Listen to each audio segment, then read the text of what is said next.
तो वीडियो शुरू करने से पहले मैं आप लोगों के सामने एक अनाउंसमेंट करना चाहता हूँ कि कल हम अपने चैनल पर एक न्यू सीरीज लेकर आने वाले हैं जो कि काफी ज्यादा अमेजिंग दिख रही है। वैसे तो उस सीरीज को हम आज भी अपने चैनल पर एक्सप्लेन करके अपलोड कर सकते थे, लेकिन हम नहीं चाहते कि हम किसी भी सीरीज को आधी अधूरी एक्सप्लेन करें। तो इसलिए इस न्यू सीरीज को हम कल से स्टार्ट करेंगे और इसके फर्स्ट 5 एपिसोड हम कल की कल ही एक्सप्लेन करके अपने चैनल पर अपलोड कर देंगे। तो दोस्तों याद से आप इस सीरीज को हमारे चैनल पर चेकआउट जरूर कर लेना, क्योंकि यकीनन आपको इसमें बहुत ज्यादा मजा आएगा। अब चलो बिना और टाइम जाया किए हमारी आज की एक्सप्लेनेशन वीडियो को शुरू करते हैं। तो पिछले एपिसोड में हमने देखा कि नॉर्थ किंग प्रिंसेस यूनिंग से अपने सारे रिश्ते नाते तोड़ देता है, जिस मौके का फायदा उठाकर कमांडर होंग टोंगलियन ने भी इन पर भौंकना शुरू कर दिया था। यहाँ ये बात जिंगयू को बिल्कुल भी अच्छी नहीं लगती कि कमांडर होंग टोंगलियन प्रिंसेस यूनिंग के बारे में इतना बुरा भला कह रहा है। तो इसलिए जिंगयू भी कमांडर होंग टोंगलियन पर गुस्सा होकर उससे कहता है कि तुम्हें औकात में रहना चाहिए, तुम्हें अपनी औकात से ज्यादा बढ़कर बातें नहीं करनी चाहिए। जिस पर कमांडर होंग टोंगलियन गुस्से में आकर अपनी आर्मी को हुक्म देते हुए जिंगयू और उसकी फैमिली को मार देने का हुक्म दे देता है। अब आगे तो नेक्स्ट एपिसोड बिल्कुल उसी सीन से शुरू होता है जहां जिंगयू ने अपने व्हाइट फैंग को आवाज लगा दी थी और व्हाइट फैंग दौड़ता दौड़ता सीधा मैदान में उतर गया था। यहाँ व्हाइट फैंग को अपने सामने देखकर वो सारे सोल्जर्स तो काफी ज्यादा डर गए थे, यहाँ तक कि कमांडर होंग टोंगलियन भी काफी ज्यादा घबरा जाते हैं। कमांडर होंग टोंगलियन उस व्हाइट वुल्फ को देखते हुए कहते हैं कि ये जरूर ग्रेड 7 का डिमोनिक वुल्फ होगा।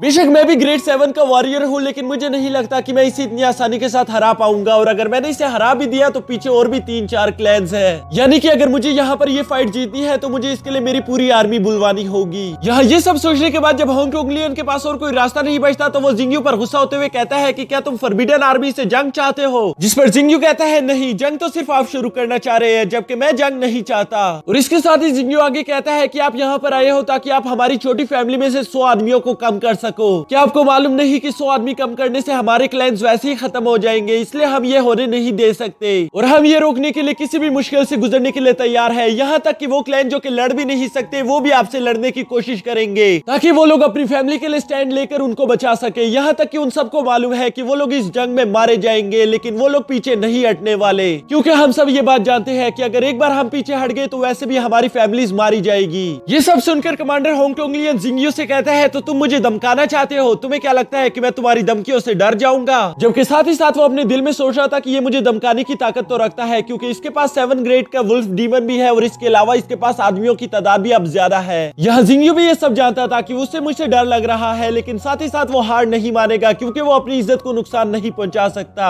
तो इसलिए खुद जिंगयू आगे जाकर इस मामले को कंट्रोल करने की कोशिश करता है, क्योंकि वो जानता था कि अगर एक बार ये जंग शुरू हो गई बेशक हम ये जंग जीत जाएंगे, लेकिन इसमें हमारे साथियों की कितनी जाने जाएगी वो सब हम बर्दाश्त नहीं कर सकते। ये सब सोचते हुए जिंगयू आगे जाकर कमांडर होंग टोंगलियन से कहता है कि नहीं, हम आपको धमका नहीं रहे और हम ये भी जानते हैं कि हम छोटी सी फैमिली है और आपको नहीं हरा सकते, लेकिन अगर आप हम पर जोर लगाते हुए हमें मजबूर करोगे तो हमारे पास भी और कोई रास्ता नहीं बचेगा सिवाय इसके कि हम बगावत पर उतर आए। ये सुनकर कमांडर होंग टोंगलियन उससे कहता है फिर तुम क्या करना चाहते हो, तुम्हारा मकसद क्या है? यहाँ जिंगयू उनसे कहता है कि मेरे पास एक अच्छा रास्ता है जिससे यकीनन आपको भी खुशी मिलेगी और हमें भी, लेकिन उसके लिए मैं चाहता हूँ कि आप और हम अकेले में जरा थोड़ी देर के लिए बात कर ले। ये सुनकर कमांडर होंग टोंगलियन थोड़ा सा हैरान हो गया था कि आखिर जिंगयू के पास ऐसा कौन सा प्लान है जो कि इस जंग को रोक देगा और हम दोनों ही इस बात से खुश भी होंगे। यहाँ कमांडर होंग टोंगलियन अभी जिंगयू के पास जाने ही वाला था कि तभी जियांजू से रोकते हुए कहता है कि ये जरूर उसकी कोई चाल होगी, प्लीज आप उसके पास मत जाओ, हो सकता है कि वो अपनी कोई चाल चल रहा हो और आप उसके पास जाओ तो वो आपको अपनी चाल में फंसा ले। जिस पर कमांडर होंग टोंगलियन कहता है कि मेरे पास इसके अलावा और कोई रास्ता भी नहीं, मुझे एक बार जाकर सुनना ही होगा कि आखिर वो कहना क्या चाहता है। और ये कहते साथ ही कमांडर होंग टोंगलियन ने जिंगयू की तरफ जाना शुरू कर दिया था, जबकि दूसरी तरफ जियांजू ये सोचते हुए डर रहा था कि अगर उन दोनों के बीच कोई डील हो गई तो मेरा क्या होगा, जिसकी वजह से वो फौरन कमांडर होंग टोंगलियन को वहीं पर रोकते हुए उनके पास जाकर उनसे कहता है कि मुझे ये जिंगयू लड़का जरा सा भी पसंद नहीं, अगर आप इस लड़के को मेरे लिए मारने में मदद कर दो तो मैं आपको 10,000 टेल्स की बजाय 20,000 टेल्स दे दूंगा। जो सुनकर कमांडर होंग टोंगलियन काफी ज्यादा शौक हो गया था, क्योंकि वो जानता था कि ये पैसे काफी ज्यादा है और इससे अच्छी कीमत मुझे कहीं पर भी नहीं मिल सकती। जिसके बाद वो जियांजू से कहता है कि तुम फिक्र मत करो, ये सब मैं संभाल लूंगा, और ये कहते साथ ही वो जिंगयू की तरफ जाना शुरू कर देता है। जबकि यहाँ दूसरी तरफ प्रिंसेस यूनिंग भी जिंगयू को समझाने की कोशिश करती है, अगर तुम उसके खिलाफ कोई प्लान चलने की की कोशिश कर रहे हो तो प्लीज मत करो,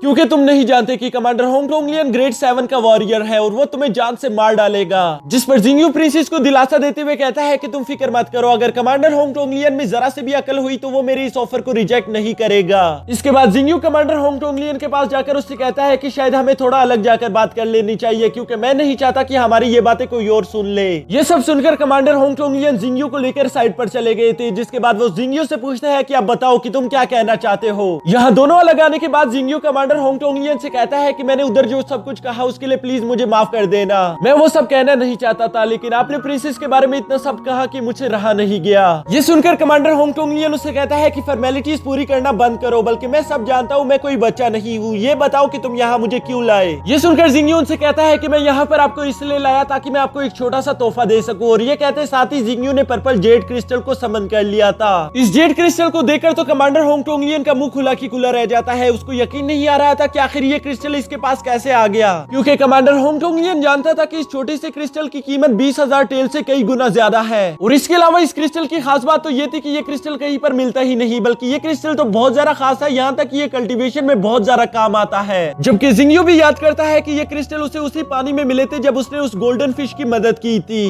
और साथ ही साथ हमें यह भी मालूम होता है कि जिंगयू तो पहले बहुत ज्यादा वीक हुआ करता था, वो इन्हीं क्रिस्टल की वजह से इतना ज्यादा पावरफुल हो सका है। तो यहाँ पर जिंगयू उस छोटे से क्रिस्टल का piece commander Hong Tong Lian को दे देता है, क्योंकि उसके पास इस तरह के क्रिस्टल बहुत सारे मौजूद है। और साथ ही साथ वो सोचता है कि जब dark moon family commander Hong Tong Lian को रिश्वत दे सकती है तो हम क्यों नहीं दे सकते। जबकि यहाँ दूसरी तरफ हम देखते हैं कि कमांडर होंग टोंग लियन उस जेड क्रिस्टल को काफी ज्यादा गौर से देख रहा था, जिस पर जिंगयू उनसे सवाल करता है कि कमांडर होंग टोंग लियन यकीनन आपको मेरा ये तोहफा पसंद आया होगा। जो सुनकर कमांडर होंग टोंग लियन खुश होते हुए कहते हैं कि हाँ ये तोहफा काफी ज्यादा अच्छा है, और तुमने अपना नाम क्या बताया था, जिंगयू या किंगयू। जिस पर जिंगयू उनसे कहता है कि मेरा नाम जिंगयू, जबकि मेरे क्लैन का नाम किंगयू है। दोस्तों पता नहीं आपने किया होगा या नहीं, पर जब भी हम कभी ट्रैफिक पुलिस वाले के साथ फंस जाते हैं तो यकीनन ज्यादातर हम यही तरीका आजमाते हैं। जहाँ तोहफा लेने के बाद हम देखते हैं कि वो ट्रैफिक पुलिस वाला अब काफी अच्छे से बात कर रहा होता है, बिल्कुल कमांडर होंग टोंग लियन की तरह। यहाँ कमांडर होंग टोंग लियन जिंगयू से कहता है कि तुम मुझे काफी ज्यादा अच्छे इंसान लगे, इसलिए तुम फिक्र मत करो, मैं तुम्हारे क्लैन से कोई भी आदमी नहीं लेकर जाऊंगा। ये सुनकर जिंगयू उनसे कहता है कि नहीं नहीं, मैं सिर्फ अपने क्लैन की बात नहीं कर रहा, बल्कि मैं यहाँ पर मौजूद सारे क्लैन्स की बात कर रहा हूँ। और इसी के साथ हमारा ये एपिसोड यहीं पर खत्म हो जाता है। तो दोस्तों इसका नेक्स्ट एपिसोड आने वाले फ्राइडे को रिलीज हो जाएगा, जो जैसे ही रिलीज होता है मैं उसी दिन एक्सप्लेन करके आप लोगों के लिए ले आऊंगा।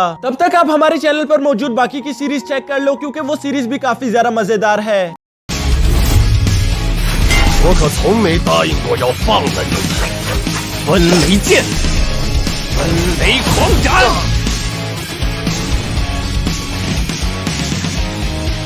什么废物！林一，我一定要改变我的命运。